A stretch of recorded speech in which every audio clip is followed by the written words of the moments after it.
안녕하세요. 나눠주기로 3월 31일 큐티 가이드입니다. 오늘 함께 보실 말씀은 사무엘하 19장 1절에서 8절의 말씀입니다.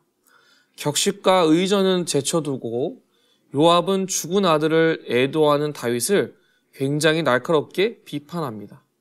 왕의 행동은 그의 군대에 대한 이해의 충돌을 보여주고 있고 그들에 대한 경멸을 줄 것이다 라고 요압 장군이 굉장히 강하게 반발을 합니다. 요압은 다윗에게 왕국을 잃지 않도록 현명하게 대처하고 반응해야 할 것을 촉구합니다. 자, 그렇다면 다윗이 어떻게 대처하였고 이 위기 속에서 무엇을 보게 만드실지 성경을 통해 함께 은혜를 나누기 원합니다. 1번입니다.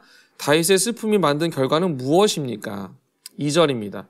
왕이 그 아들을 위하여 슬퍼한다 함이 그날의 백성들에게 들림에 그날의 승리가 모든 백성에게 슬픔이 된지라. 왕은 그들의 기이한 승리를 축하함으로써 감사를 표현하고 이것을 기뻐하기보다 그의 죽은 적수, 자신의 아들, 반역한 그 아들의 죽음을 더 애도하고 슬퍼합니다. 그로 인하여 그의 군대가 왕으로 하여금 화가 나고 이해되지 못하는 것으로 반응하게 된 것이죠. 다윗 왕의 작은 행동이 군대가 압살롬을 살려서 돌아오는 것이 아니라 죽임으로 돌아온 것에 대한 반발력으로 나타나게 된 것이죠.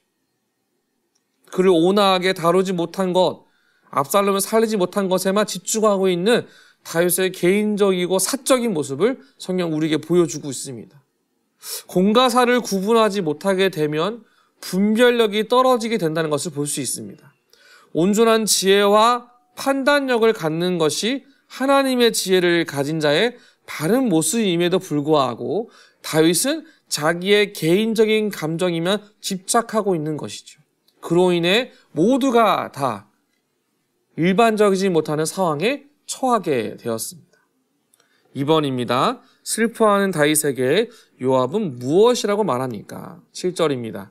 이제 곧 일어나 나가 왕의 부하들의 마음을 위로하여 말씀하옵소서. 내가 여호와를 두고 맹세하옵나니 왕이 만일 나가지 아니하시며 오늘 밤에 한 사람도 왕과 함께 머물지 아니할지라. 그리하면 그 화가 왕이 젊었을 때부터 지금까지 당하신 모든 화보다 더욱 심하리이다 하니. 다윗이 그들의 군대를 향해 이와 같은 모습을 보여줄 것이라는 예상을 못한 요압은 당신의 군대를 향해 리더로서 분명하고 정확한 모습을 보여줄 것을 강력하게 권면합니다. 전체 군대가 리더를 따르지 않았을 때 리더의 권위가 땅에 떨어지게 되고 그 권위가 땅에 떨어지게 되면 온 나라가 온전하지 못할 것이다. 중심을 잃어버리게 될 것이다 라고 요압은 이야기하고 있는 것이죠. 그 이전보다 더한 위기와 어려움을 겪게 될 것이다 라는 겁니다. 여러분, 삶의 현장에는 마찬가지 아닐까요? 우리가 삶의 현장에서 중심을 잃어버렸을 때 나만 힘든 것이 아니라 전체가 힘들어질 수 있다는 것. 오늘 본문을 통해 우리는 그것을 보고 나 스스로를 어떻게 지키는지가 정말 중요하다라는 것을 파악하시고 보는 은혜가 있기를 소망합니다. 3번입니다. 요압의 항의에 다윗은 어떻게 행합니까? 8절을 보시면 왕이 일어나 성문에 앉음에 어떤 사람이 모든 백성에 말하되 왕이 문에 앉아 계신다 하니 모든 백성이 왕 앞으로 나아오니라.